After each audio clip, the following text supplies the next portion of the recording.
अब दूसरे पाथ की चर्चा करते हैं, जो दूसरा मार्ग हमारा जो है वो है MBBS in Russia, China, Ukraine, Kazakhstan. जो आज शायद चाय की जितनी दुकानें हैं उससे ज्यादा एजुकेशन कंसल्टेंट्स ने अपनी दुकानें खोल दी है। और आपको हर कोई, शायद पान के गल्ला वाला भी बोलेगा कि मैं आपका एडमिशन करा दूंगा रशिया की इस कॉलेज में, चाइना की इस कॉलेज में। तो इसके बारे में भी आपके लिए जानना आवश्यक है, तो हम अब इसके बारे में कुछ चर्चा करें। इस मार्ग के लिए भी हमने एक वीडियो बनाया है। ये मार्ग तो एमबीबीएस इन इंडिया से भी बहुत ज्यादा कठिन है, और इसके बारे में भी हम सोचे कि ये क्यों कठिन है। एमबीबीएस इन इंडिया का मार्ग तो कहीं जाके सरल हो जाता है, ये मार्ग आप देखेंगे कि पूरा ही कच्चा है, मार्ग है ही नहीं। और बीच बीच में तो मार्ग ही नहीं है, यहाँ पर आपको आपका खुद का मार्ग बनाना पड़ रहा है। और ये मार्ग इतना ज्यादा स्टीप है कि आप कभी भी कहीं से गिर सकते हो, और जब गिरोगे तब सीधा नीचे आ जाओगे और फिर से स्टार्ट करना पड़ेगा। फिर भी इस मार्ग से भी चढ़ के कि बहुत सारे लोगों ने अपना शिखर, अपनी डेस्टिनी, अपना पीक कॉन्कर किया है। मैं फिर से कह रहा हूं, मैं किसी भी मार्ग की आलोचना नहीं कर रहा हूं, निंदा नहीं कर रहा हूं, मैं सिर्फ इस मार्ग का विवेचन कर रहा हूं कि एक आप देखोगे, दूसरी तरफ जो झलक दिखी आपको यहाँ पर कि सरल मार्ग भी है, ये पक्का रास्ता भी है, लेकिन ये कच्चे रास्ते से भी लोग आए हैं। कुछ एडवेंचरस लोग भी होते हैं जिन्हें अपना मार्ग खुद बनाना पड़ता है। यहाँ पर इस मार्ग पे आपको आपका मार्ग खुद स्वयं बनाना है। इस मार्ग पर जब इस पहाड़ पर आप चढ़ोगे, बीच में कंकड़ पत्थर आएंगे, कांटे आएंगे, उसको आपको स्वयं ही हटाने हैं। अब ये क्या है उसके बारे में हम आगे जाने। अब ये भी जो मैं एक्सप्लोरेशन कर रहा हूँ, ये मैं बहुत स्पीडी कर रहा हूँ। मेरा आप सभी से दिल से निवेदन है, मैं रिक्वेस्ट करूंगा कि आप मुझे क्वेश्चन जरूर पूछिएगा इस मार्ग के बारे में, क्योंकि आपके फ्यूचर एंड करियर के बारे में है। कुछ लोगों ने मुझे कहा है कि मेरा वेबिनार या मैं जो बोलता हूँ वो बहुत लंबा बोलता हूँ, बहुत ज्यादा बोलता हूँ, कुछ लोग सो जाते हैं, कुछ लोगों को उबासी आने लगती है, और बहुत सारे इंफॉर्मेशन की आवश्यकता नहीं होती है। लेकिन मेरी अंतरात्मा मुझे ये करने से विवश कर रही है कि मुझे आपको थोड़ी बहुत तो इंफॉर्मेशन देनी ही देनी है, ताकि आप इस मार्ग पे चले उससे पहले आपके पास, और आप एक अवेयरनेस से इस मार्ग पे चले, और आप आगे जाके किसी का और का भी भला कर पाओ, खुद की आपकी लाइफ भी अच्छी हो। तो इस सभी पॉइंट्स के बारे में आप मुझे ज्यादा पूछिएगा आगे जब हमारे क्वेश्चन एंड आंसर सेशन की बारी आए। अब सबसे पहले तो इस मार्ग पे जाने के लिए ये जानना आवश्यक है कि ये 6 साल की स्टडी होगी आपके लिए, 6 साल की आपकी पढ़ाई होती है। उसके बाद आपको ये 6 साल पढ़ाई करके वापस आप इंडिया में आओगे, तब आपको एमसीआई की स्क्रीनिंग टेस्ट देनी है। अब ये स्क्रीनिंग टेस्ट की जगह पे नेक्स्ट एग्जाम हो जाएगी, और ये एग्जाम एमबीबीएस इन इंडिया के बाद भी सभी लोगों को देनी पड़ेगी। एमबीबीएस की नेक्स्ट की जो एग्जाम होगी वो 2 पार्ट में डिवाइड हो रही है, नेक्स्ट 1 एंड नेक्स्ट 2। 4.5 साल खत्म होने के बाद आपको नेक्स्ट 1 की एग्जाम देनी है, जिससे आप इंटर्नशिप के लिए एलिजिबल हो जाओगे। अगर आपने इंडिया की मेडिकल कॉलेज से एमबीबीएस कंप्लीट किया है तो 4.5 साल बाद आपको नेक्स्ट 1 की एग्जाम देनी है, जिसके बाद आप इंटर्नशिप के लिए एलिजिबल हो जाओगे। यही सेम एग्जाम अगर कोई एमबीबीएस इन रशिया से, चाइना से, यूक्रेन से करके आया है, तब भी उसे ये नेक्स्ट की एग्जाम देनी है, जिसे एग्जिट एग्जाम भी बोल सकते हैं। इंटर्नशिप खत्म करने के बाद नेक्स्ट 2 है, वो एग्जाम देनी है आपको। ये एग्जाम आपकी सर्टिफिकेशन एग्जाम हो जाएगी, जिसके बाद आप इंडिया में एज ए डॉक्टर प्रैक्टिस कर पाओगे। कितने प्रतिशत लोग जो रशिया, चाइना, यूक्रेन से पढ़ के आ रहे हैं वो ये एग्जिट एग्जाम में पास होते आ रहे हैं अभी तक? 15 से 30%। क्यों? कभी किसी ने पूछा क्यों? यही लोग क्यों फेल हो रहे हैं? क्यों ये लोग फिर इंडिया में आके 6 महीने के दिल्ली में नीट के कोचिंग क्लास करने के बाद क्यों पास हो पा रहे हैं? ये 6 महीने 12-12 घंटे का जो ये लोग क्लास कर रहे हैं, और यही क्लास के अंदर, ये कोचिंग क्लासेस के अंदर कैसा होता है कि अंदर ही खाना पीना सब कुछ है। कोई वड़ा पाव लेके आए, कोई पफ लेके आए, कोई दाबेली लेके आए, वो पढ़ाए जा रहे हैं, ये पढ़े जा रहे हैं। ये क्यों है? क्यों क्वालिटी ऑफ एजुकेशन ऐसी है कि इंडिया की ये जो एग्जाम है, जो लोग कहते हैं कि ये स्क्रीनिंग टेस्ट डिफिकल्ट है, मैं उन सभी लोगों को बता दूं कि 50% मार्क है पासिंग। सिर्फ 50% मार्क ले आओ तो आप ये एग्जाम पास हो जाते हो। अगर आप 50% मार्क नहीं ले पाते हो तो आपको क्या हक है कि आप किसी और की जिंदगी आपके हाथों में ले लें? ये एग्जाम पास करने के बाद आपको 1 साल इंटर्नशिप करनी है। ये सारी बातों के बारे में आप मुझे सवाल पूछिएगा तो मैं और डिटेल में भी जाऊंगा। यानी आप ये जान लीजिए कि टोटल जो स्टडी है वो आपका 7 से 8 साल का होगा। 6 साल आप वहां पर पढ़ाई करोगे, उसके बाद आप यहाँ पर आके एग्जाम लिखोगे, एग्जाम फर्स्ट अटेम्प्ट में पास हो गए तो आपको 1 साल इंटर्नशिप करनी है। यानी आप 7 से 8 साल में सिर्फ एक MBBS डॉक्टर बनोगे। अभी आप सिर्फ एक MBBS डॉक्टर बन रहे हो। उसके बाद पीजी के लिए वही जो इंडिया में मैंने पीजी की प्रोबेबिलिटी बताई थी आप सभी को, वो आप फिर से याद कर लीजिए। उसमें मैं फिर से नहीं जा पा रहा हूँ, लेकिन इंडिया में फिर पीजी चाहिए तो क्या प्रोबेबिलिटीज है, क्या पॉसिबिलिटीज है, क्या किससे आपको लड़ना है, कौन से क्रीम से आपको लड़ना है नीट पीजी के लिए, वो आप स्वयं खुद वापस से वो याद करके आप उसके ऑड्स निकालिए। अच्छा, अब ये पॉइंट पे मैं थोड़ा ज्यादा फोकस करूंगा। अगर मेरा फोकस कम हो रहा है तो इसके बारे में आप आपके सारे क्वेश्चंस नोट कर लीजिए और मुझे क्वेश्चन एंड आंसर सेशंस के दौरान भी बताइएगा। बहुत सारे ऐसे एडमिशन फैसिलिटेटर्स, मैं उन्हें कंसल्टेंट्स कहना सही नहीं मानता, एक इल्यूजन, एक माया की रचना की हुई है, एक इल्यूजन बना देते हैं कि आप रशिया, चाइना, यूक्रेन के बाद आपको यूएस में पीजी मिलेगा। इस इल्यूजन से बाहर आना बहुत ही ज्यादा आवश्यक है आप सभी के लिए। मैं ये नहीं कहूंगा कि किसी को भी यूएस में पीजी नहीं मिलेगा रशिया, चाइना, यूक्रेन में MBBS करने के बाद। शायद 1000 में से 1 को मिले। ये जो ऑड्स है, Russia, China, Ukraine, Philippines, Kazakhstan, Kyrgyzstan, XYZ, ये सारे कंट्रीज से MBBS खत्म करने के बाद यूएस में पीजी मिलने के चांसेस इंडिया में पीजी मिलने के चांसेस से भी बहुत ही ज्यादा कम है। 0.1% से 2% के बीच में है, इससे ज्यादा नहीं, शायद इससे भी कम। और अगर 1000 में से, लाख में से 1 को एडमिशन मिलता है यूएस में पीजी में, तो इसे हम अपवाद कहेंगे, एक्सेप्शन कहेंगे, नियम नहीं कहेंगे। और किसी भी नियम की, किसी भी रूल का सबसे बड़ा प्रूफ उसका अपवाद होता है। अगर 1000 में से 1 को ही मिल रहा है, उसका मतलब वो नियम जो है, जो रूल जो है, वो मोर और लेस सिद्ध हो रहा है, वो मोर और लेस प्रूव हो रहा है कि यहाँ से MBBS कंप्लीट करने के बाद यूएस में पीजी नहीं मिलता है। अब यूएस में पीजी ये रशिया, चाइना, यूक्रेन में MBBS करने के बाद क्यों नहीं मिलता है, उसके बारे में भी मैं आपसे थोड़ी चर्चा करूं। बहुत सारे ये जो एडमिशन फैसिलिटेटर्स है, जो धूर्त है, जिन्हें सिर्फ अपने पैसों की पड़ी है, ये लोग आपसे ये कहेंगे कि आप सबसे पहले रशिया की किसी कॉलेज में MBBS में एडमिशन ले लें। उसके लिए आप उनको कंसल्टिंग फीस दे दोगे। उसके बाद आप जब पढ़ाई कर रहे होंगे रशिया की, चाइना की, यूक्रेन की, कजाकिस्तान की, किर्गिस्तान की मेडिकल कॉलेज में, तब वो लोग आपको नीट का, USMLE का कोचिंग क्लासेस देंगे। ऑनलाइन देंगे, ऑफलाइन देंगे।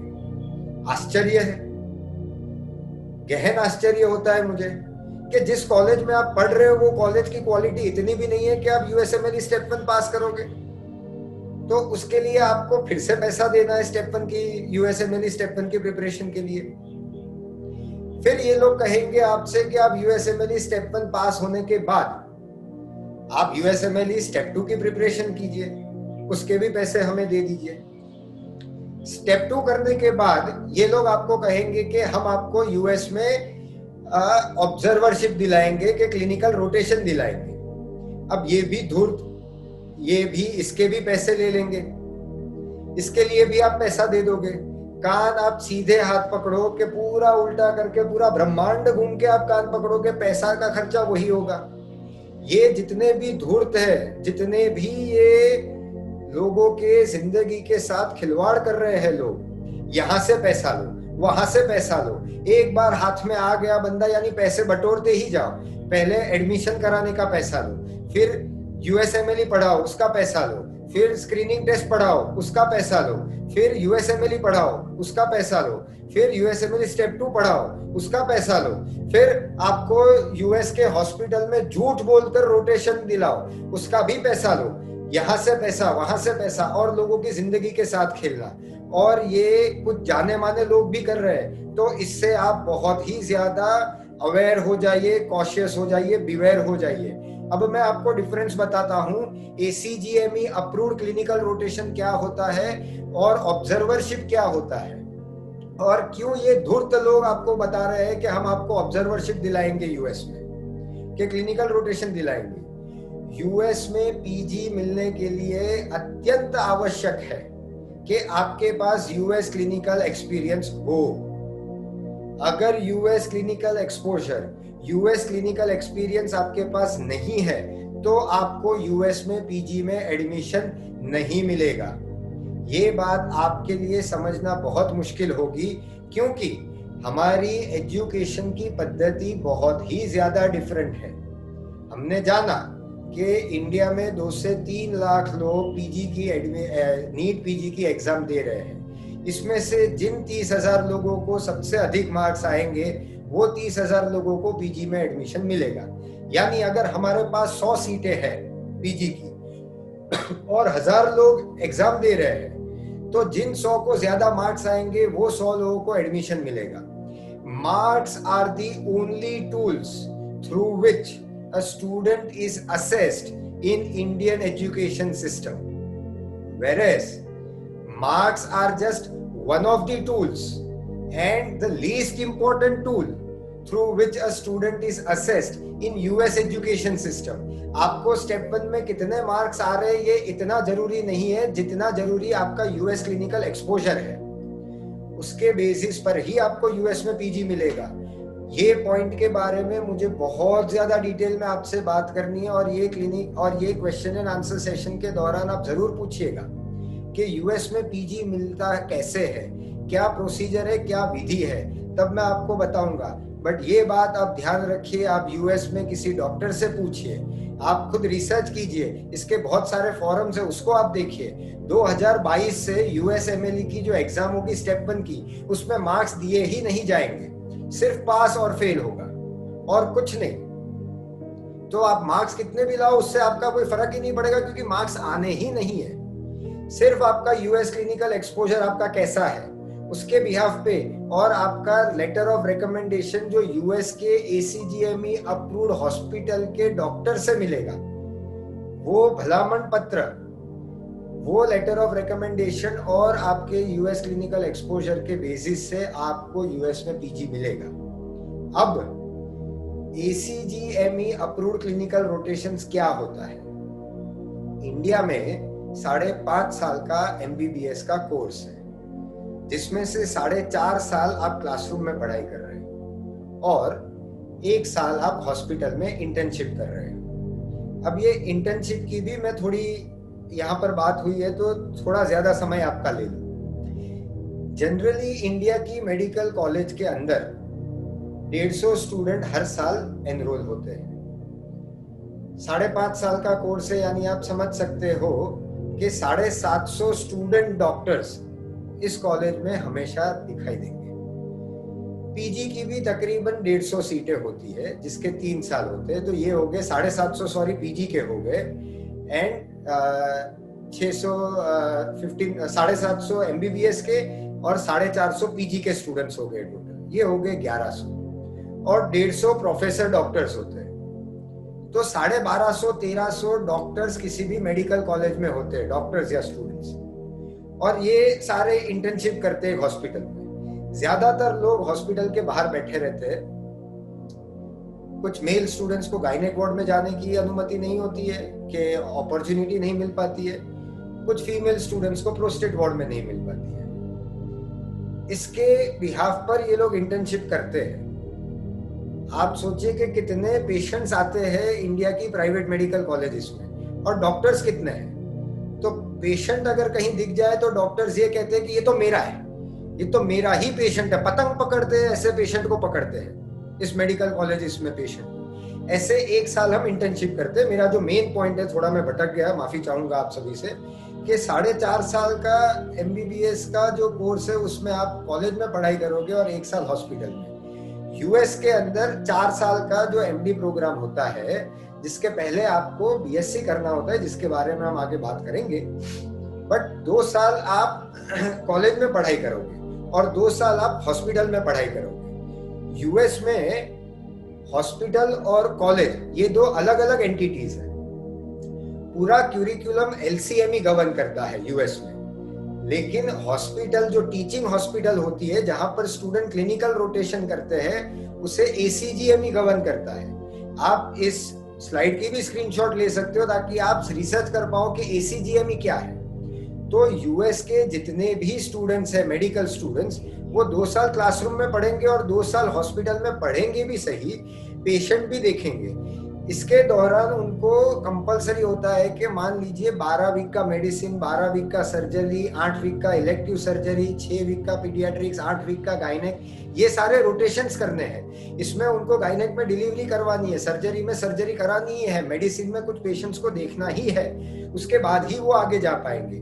और हर एक रोटेशन के बाद एक एग्जाम ली जाती है, NBME की एग्जाम, जो उनको प्रिपेयर करती है USMLE स्टेप 2 के लिए।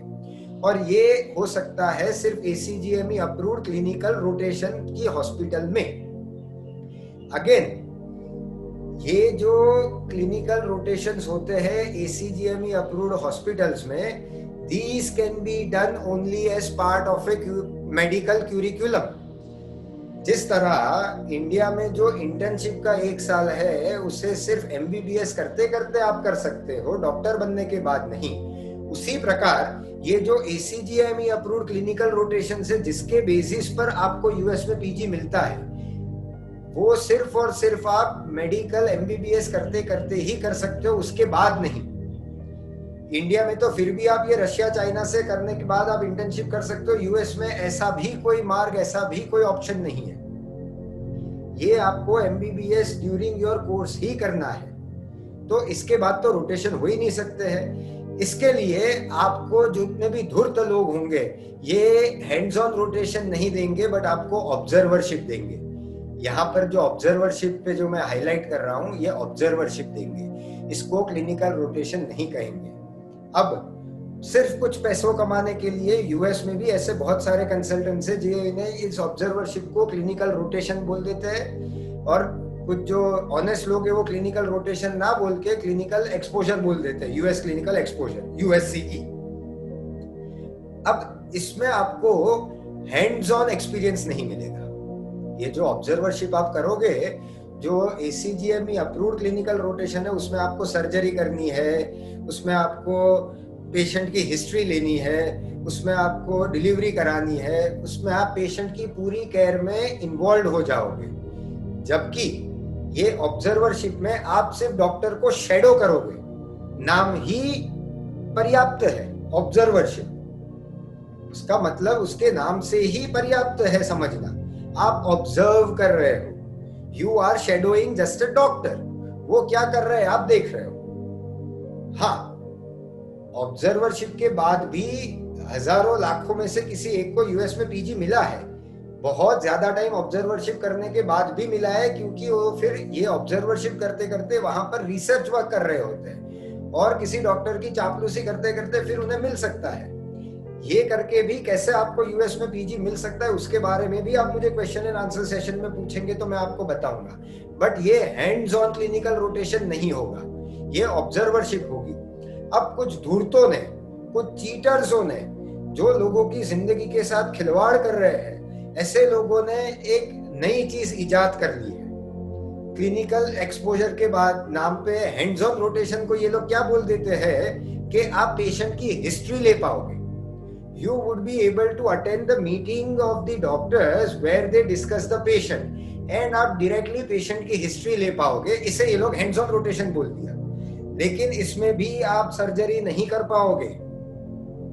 दूसरी चीज, जब आप यूएस में पीजी के लिए एप्लीकेशन करोगे एनआरएमपी के थ्रू, जिसके बारे में हम आगे बात करेंगे, उसके बाद आपका एक इंटरव्यू होगा। वो इंटरव्यू में भी आपसे पूछा जाएगा कि ये आपका जो था, ये जो लेटर है, ये भले ही एसीजीएमई अप्रूव्ड हॉस्पिटल में आप ऑब्जर्वरशिप करो, ये आपका as a part of curriculum था कि आपने किसी एजेंसी के थ्रू इस हॉस्पिटल के अंदर ऑब्जर्वरशिप की है। अगर ऑब्जर्वरशिप की है तो वहीं आपका पत्ता कट गया। इसके बारे में मैं बहुत बहुत बहुत डिटेल में बात करना चाहता हूँ। आप क्वेश्चन एंड आंसर सेशन में पूछिएगा। ये जो पॉइंट है, ये इस वेबिनार के में आपके लिए सबसे इंपॉर्टेंट पॉइंट होगा। ऑब्जर्वरशिप क्या है, क्लिनिकल रोटेशन क्या है, एसीजीएमई अप्रूव्ड क्लिनिकल रोटेशन क्या है, एसीजीएमई अप्रूव्ड हॉस्पिटल क्या है, क्यों ये जरूरी है, ये सब आप पूछिएगा। और क्या ऑड्स है। अगेन मैं कहूंगा, लोग अपना मार्ग खुद बनाकर भी चढ़े हैं पहाड़ों पर। शिखर पर तो किसी भी मार्ग से आप चढ़ सकते हो, बट कितना मुश्किल कितना सरल ये आपको जानना अत्यंत आवश्यक है। और इसके बारे में आप किसी से भ्रमित ना हो जाए, किसी के इल्यूजन में, किसी के माया में पड़ के कोई गलत डिसीजन ना ले ले। इसके बारे में मैं इतना ज्यादा डिटेल में आपसे बात कर रहा हूं। इससे फाइनली ऑब्जर्व हम ये कर सकते हैं संक्षिप्त में कि क्लियर पाथ आपको नहीं मिलेगा यूएस में पीजी के लिए। और ये आपको तब थोड़ा और ज्यादा क्लियर हो जाएगा जब हम एमबीबीएस इन यूएसए के बारे में बात करेंगे। इसमें आप जो माउंटेन है उसको फिर से अपने दिमाग में उसको विजुअलाइज कीजिए कि आपने देखा भी होगा एक पक्का रास्ता था। वो पक्के रास्ते पे आप इस मार्ग से नहीं आ पाओगे डायरेक्टली, आपको साथ में पैरेलली चलना पड़ेगा और आपको जंप करना है। आपको आपकी हाथों से चढ़ाई करनी है, आपके हाथों में खून आ सकता है, लेकिन अगर आप डिटरमिन्ड हो तो मुझे भी ये भरोसा है कि आप चढ़ जाओगे पहाड़ और शिखर पे पहुंचोगे। बहुत ही कम लोगों को इस मार्ग के बाद यूएस में पीजी मिला है, बहुत ही कम लोगों को। इसके ऑड्स यूएस में पीजी मिलने के जो ऑड्स है, जो परसेंटेज है, वो हमने जो देखे थे इंडिया में एमबीबीएस के बाद पीजी मिलने के परसेंटेज या ऑड्स उससे भी कम है। ये भ्रमित मत होइएगा, इसके आप रिसर्च कीजिएगा, आप खुद को इसके ऑड्स मिल जाएंगे। दूसरा, मैंने कहा कि यहाँ से भी पैसे लेंगे, वहां से भी पैसे लेंगे। मैं खुद ब्राह्मण हूं तो हमारे में कहावत है, सीधा भी लेगा और जमेगा भी, गुजराती कहावत है। सीधा तो खाऊंगा ही खाऊंगा और कहीं और से भी खाऊंगा। एडमिशन के बहाने पैसा लो, यूएसएमएलई का कोचिंग पढ़ाने के लिए पैसा लो। किस प्रकार का कॉलेज है, किस प्रकार का कॉलेज है। आश्चर्य होता है मुझे कि उस कॉलेज में पढ़ने के बाद आपको इतना ज्ञान नहीं मिलेगा कि आप स्टेप 1 की एग्जाम पास करोगे। आश्चर्य। ह्यूमन बॉडी तो हर जगह सेम ही है, कहीं पर अलग तो है नहीं। जो इंडिया में ह्यूमन बॉडी है वही यूएस में है, वही रशिया में है, वही यूक्रेन में है। और ये जो यूएसएमएलई स्टेप 1 है वो स्क्रीनिंग एग्जाम है, उसमें सिर्फ और सिर्फ बेसिक साइंस आता है, उसमें क्लिनिकल साइंस का कोई सब्जेक्ट नहीं है, उसमें डिजीज का सब्जेक्ट नहीं है, उसमें डायग्नोसिस का सब्जेक्ट नहीं है। वो एनाटॉमी फिजियोलॉजी के सब्जेक्ट्स है और वही सारे सब्जेक्ट्स आएंगे। तो ऐसा क्यों कि उसके लिए अलग से पैसा दो। आश्चर्य। किस क्वालिटी का एजुकेशन होगा आप सोचे। मैं आपको यहाँ पर एक ऑड्स दिखाता हूँ। 800 से 1200 स्टूडेंट एक रशिया की कॉलेज में एडमिशन लेते हैं। किसी भी रशिया, चाइना, यूक्रेन की कॉलेज का इंटेक 800 स्टूडेंट का होता है जनरली। किसी कॉलेज में 400 हो, किसी में 600 हो, बट 800 से 1200 भी होते हैं। एक साल में 800 स्टूडेंट, 6 साल का कोर्स हो गया, यानी 4800 स्टूडेंट्स। आप जानते हो कितने लोग उसमें से सक्सेसफुल डॉक्टर बन पाए, कितने बन पाएंगे, क्यों नहीं बन पा रहे? क्यों ये लोग इंडिया में आके एक सिंपल 50% नहीं ला सकते हैं अपनी एग्जिट एग्जाम में, अपनी एमसीआई की स्क्रीनिंग टेस्ट में? क्या क्वालिटी होगी। आप सोचे कि इंडिया में ज्यादातर लोग आज कोलकाता से जुड़े हैं, ज्यादातर लोगों ने कोलकाता से जुड़कर हमें आशीर्वाद दिया है इस वेबिनार में आकर। तो कोलकाता का भी टेम्परेचर इंडिया जैसा, अहमदाबाद जैसा, बॉम्बे जैसा है। तो शायद कभी 6 डिग्री 7 डिग्री तो हुआ नहीं होगा, लेकिन अगर हो जाए 10 डिग्री तो भी हमारे बच्चे गद्दे से बाहर नहीं आते। और वहां पर ये -10 -5 डिग्री में आप सोच रहे हो कि ये लोग कॉलेज जाएंगे। मैं जानता हूँ कॉलेज क्लाइमेट कंट्रोल्ड होगी, वहां पर हीटर होगा, बट क्या आपको लगता है कि हमारे बच्चे जा पाएंगे? 800 स्टूडेंट एक जगह इकट्ठा हो, उनको क्या पता चलेगा वो प्रोफेसर क्या समझा रहा है, क्या बता रहा है? कितनी सारी चीजें हैं। आप मुझे क्वेश्चन एंड आंसर सेशन में पूछिए, आप डीप में जाइए, आप गहन पूरा मार्ग का आप विवेचन कीजिए, आप एक्सप्लोर कीजिए क्यों नहीं जा पा रहे। 800 स्टूडेंट एक कॉलेज के, 4800 स्टूडेंट्स एक कॉलेज के, टोटल कितनी कॉलेज होगी Russia, China, Ukraine, Kazakhstan, Kyrgyzstan में? आप अंदाजा लगाइए, सिर्फ अंदाजा, परफेक्ट आंकड़ा ना भी मिले तो अंदाजा लगाइए कितने स्टूडेंट है, इसमें से कितनों को सिर्फ मिला है।